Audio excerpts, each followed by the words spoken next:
visit London, of course, the home of the Parliament, and this tower which houses the bell called Big Ben. Let's see here. There's 7 minutes of video here. I'm gonna scoot along real quick. Hey, David McGuffin here from Trafalgar Square, my second day in London. When I was here yesterday reporting this work of art here behind me, the big thumbs up, was under scaffolding and not displayed. Apparently they've unveiled it today. It's on the fourth plinth. It's one of four pedestals that are in Trafalgar Square, and this one's dedicated to works of modern art. So I give Trafalgar Square a good thumbs up. Hey, David McGuffin, your adventure starts right here with David McGuffin's Exploring Europe. Hey, David McGuffin here. We are in Trafalgar Square, 2 days before the coronation of King Charles III. That was last May. The 5th of May. We're having a great time. We've explored Windsor Castle today, and this place is alive and the weather is wonderful. My friends John and Mary are back here behind us. We had a wonderful dinner with fish and chips and everything else, and we're heading back toward our hotel, but could not help but stop right here at Trafalgar Square. We do an open top bus tour, and this is from the open top going down through the main area near Piccadilly Circus. I'm glad I'm not driving. Hey, David McGuffin here again in London, England on a perfect day in mid-March. As you can see, we're near the House of Parliament. Westminster Abbey's right here behind me. We've just toured in that. Built first time in 1066, and still here, the House of Parliament back over here. And of course, the big clock tower here, housing the clock and the bell inside that rings on the hour, Big Ben. So I hope you enjoy spending a little time today wandering around London with me. Your adventure starts right here with David McGuffin's Exploring Europe. Inside Westminster Abbey, we have a guide that takes us in there and gives us a quick tour, about an hour, a little more than an hour tour through here, and cuts through all of the history and everything and hits the highlights of Westminster Abbey. Of course, London would not be the same without seeing Portuguese changing the guard, and like me as a banner, of course, I like to fit. So we line up behind the van, parade over to where the guards change at Buckingham Palace.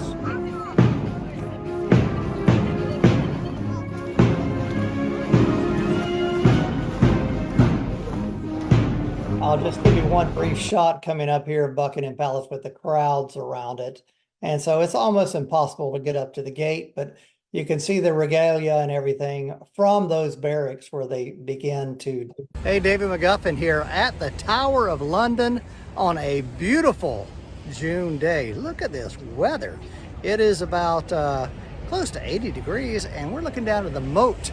You know, beautiful. The Tower of London, built by William the Conqueror, 1066. What a beautiful day in London. Hey, your adventure starts right here with David McGuffin's Exploring Europe. Crown jewels of England. You will get a tour by one of these guys or ladies, the Beefeaters. And it's right on the River Thames, the tower. This is the Tower Bridge. And we'll also take a little cruise back to where that Big Ben was as well. This is just some of the typical pub food that we have in London. It's not your typical bland stuff that we kind of think of. It's some good food that we have. This is the London Eye. Hey, David McGuffin here in the charming little village of Windsor.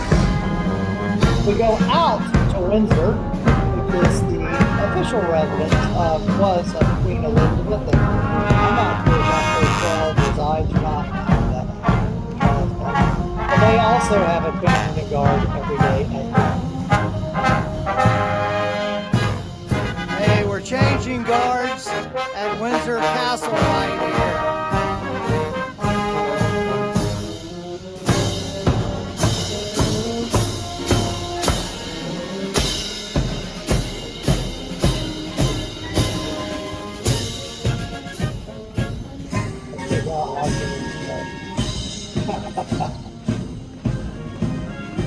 going inside the castle wall to the main area. This is the St. George Castle as well. Whoa. Royals are buried. Boy, he almost slid on that grate. That's Philip and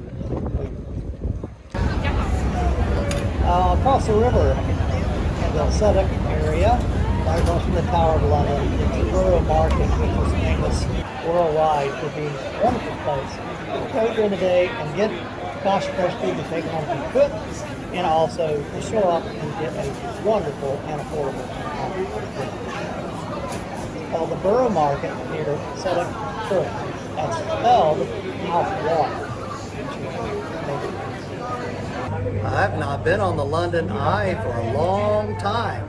And believe it or not, I've probably been to London 100 or so times, but this is only my second time being up here in the London Eye.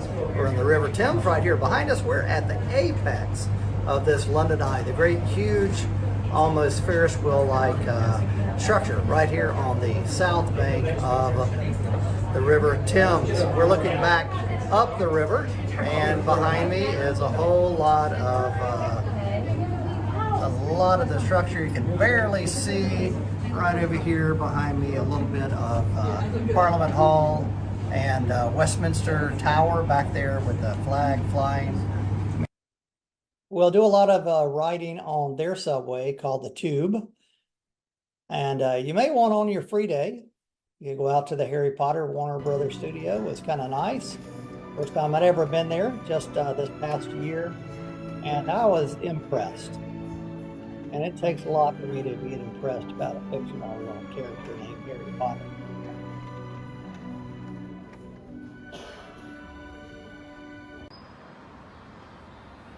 This is St. Paul's Cathedral in London City. So London has a lot of different boroughs or little communities, but this is London City. You may want to go to Chinatown, and it's authentic Chinese cuisine as well. Or taking a West End show. We went to see what was that movie? Grease. That's what we went to see.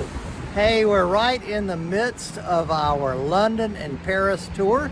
4 days in each city. We just completed the 4th day here in London, heading on the Eurostar to another continent and another language and another experience. 4 days in Paris. So we hop on the train the next morning, and in less than 3 hours, we are in Paris. And this goes pretty quickly.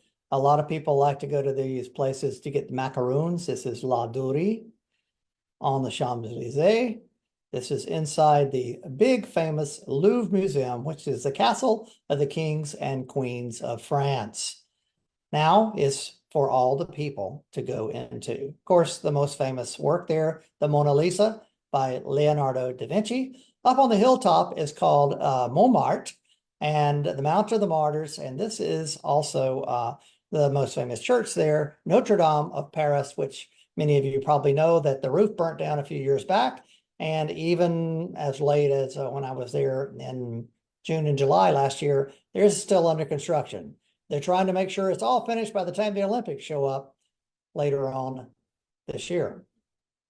The Seine River, we take a cruise on the Seine. Of course, we visit the Eiffel Tower, have an opportunity to go up to the second level and the top. And it is a beautiful time to do that. Hey, David McGuffin here, coming to you from Paris, up on the hilltop 200 meters above the Seine River at the Sacré-Cœur Church, the Sacred Heart Church. This church was built in the late 1800s and is very famous because it is a site that houses the Eucharist, the body and blood of Christ, and it's prayed over many, many hours per day. Also up there is where plaster of Paris originated, and also there's some windmills up there as well that were used for grinding. Hey, David McGuffin here at the Palace of Versailles, which was also the summer residence of the kings and queens. This is the famous Hall of Mirrors in Versailles. So you see the mirrors on the left-hand side, the windows on the right-hand side, and these famous crystal chandeliers.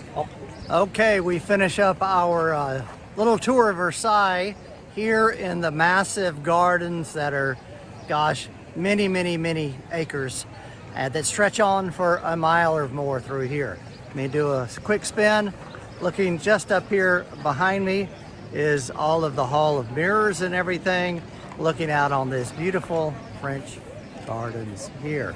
So from Versailles, your adventure starts right here with David McGuffin's Exploring Europe. Thanks for sticking around and sharing it with me.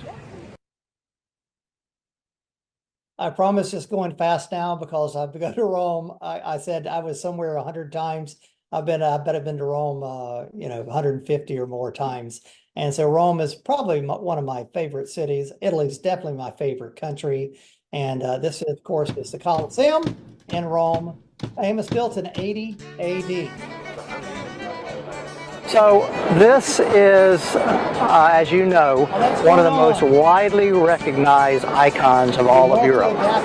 The Colosseum here. Just one little section of stones, how the seats would have been placed. And you can imagine that all the way around, up for 6 levels. So just like today, the cheap seats were in the nosebleed section, but everyone was entitled to come in here if they were citizens of Rome. You can look and you'll see over here there's a partial stage, or what would be the floor of the Colosseum built, that you can kind of get an idea of how it would be. And the floor would be covered with sand. Now the word for sand is arena. So hence we have the name arena for a round stage area. Your adventure starts right here with David McGuffin's Exploring Europe. Hey, David McGuffin here, inviting you to take a 60-second look into the Roman Forum and the Palatine Hill.